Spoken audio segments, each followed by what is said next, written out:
Welcome to the IndyCarDad podcast. The big news this week is the Indy GP was wild. Man, it was everything I love in an IndyCar race. We had that late race pass for the lead. We had all the different pit strategies going on, which meant fast cars were buried in the back of the field and they were charging to the front. Pillow and Kirkwood battling it out. It was great. Scott Dixon charging through. Loved it. There were cautions. There were cars going airborne, cars braking, drivers going off track and rejoining. It was just, I loved it. I loved it. There was even that first corner, first lap mayhem. That always makes it interesting. This race had even had people running into each other before the start-finish line on the first lap. It was also beautiful weather. I was at the race. The attendance was strong. There was a surprise winner. It was really just a great IndyCar race. It's races like these that remind you that IndyCar puts out a great product. So, and that there's nothing wrong with a mostly spec series like IndyCar when the cars are fast, the drivers are highly skilled, and the racing is great. So, I really liked it.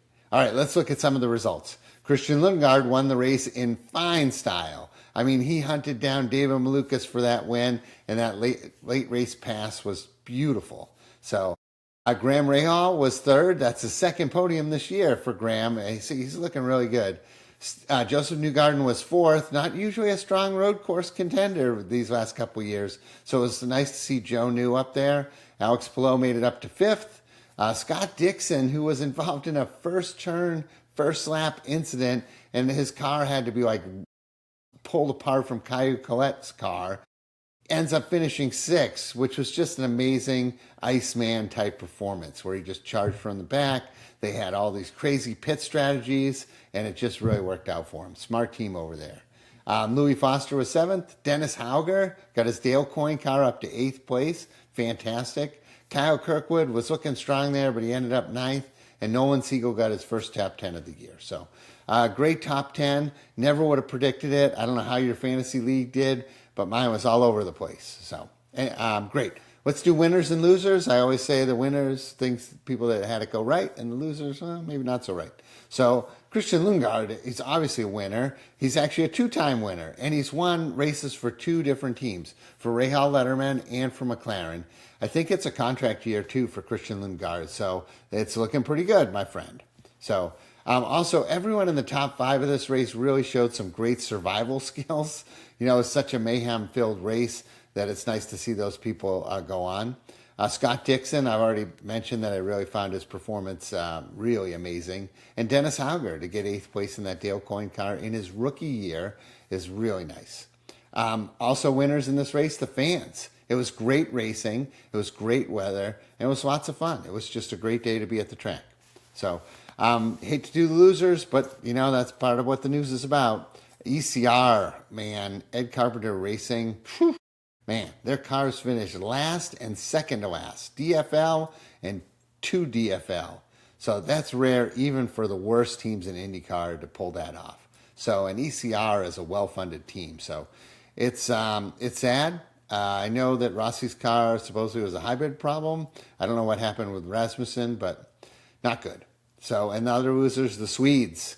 My guy Felix had a bad turn one and then later got wrapped up into something that wasn't his fault.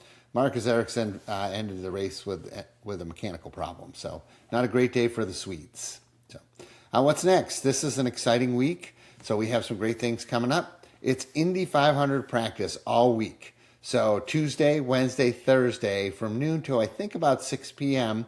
there's practice. Tuesday has some refreshers and things thrown in there.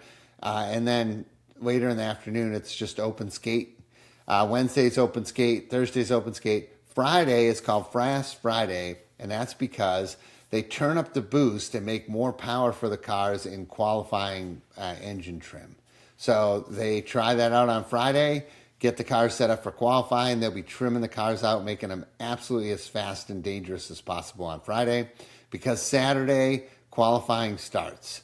8:30 a.m. is the practice on Saturday, but between 11 and 5 p.m. is the qualifying. And that will set who gets into the Fast 15 new Fast 15. We'll talk about that. And who ends up positions 16 through 33. So 16 through 33 is set. If you're not in the top 15 on Saturday, you're done. You're done qualifying. If you do make it in the top 15, here's how it's going to work on Sunday.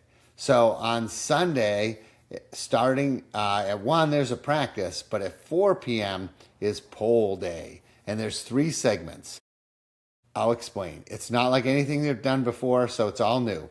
So the first segment takes 6 cars. These are the 10th, 11th, 12th, 13th, 14th, and 15th fastest cars from Saturday. And they're going to run them. 3 of those cars, the 3 fastest, will be put into the top 12, the Fast 12. The other 3 cars are going to have positions 13, 14, and 15 on the grid. Does that make sense? So they take 6 cars, 3 cars go out, and they do 4-lap qualifying runs. So the slowest car first, second slowest, third slowest, they go out and do 4-lap qualifying runs. So then 3 cars of those 6 are going to go into the Fast 12, which comes up next. So their cars aren't going to have a lot of time to cool down. They're also going to run the slowest cars. So those 3 cars will be going out first in the Fast 12. Again, not an advantage, but they run the Fast 12, 4 laps each. So that's plenty of time. It's going to take a while. And then the fastest 6 of those cars go into the Fast 6. That will be segment 3. The Fast 6 shoot it out for positions 1 through 6, including the pole. Sunday should be very exciting. That starts at 4 p.m. That's on Fox. I think they expect it to take 2 hours total to go through. So we don't have a bump day, so they're adding this extra segment in. It sounds pretty exciting. I'm willing to go with it now that I know how it works. It seems pretty good to me. I don't think the cars that squeak into the top 12, Fast 12, are going to have much of a chance to advance any further than that. But once you know that, you can see a car that made it in, squeaked into the top Fast 12, and if they end up qualifying like 8th or even get in the Fast 6, you'll know that they got something special. So that's it for the news. I want to say thank you to everyone who saw me at the track and said hello. I always in these videos say, hey, if you see me at the track, say hi, I'm friendly.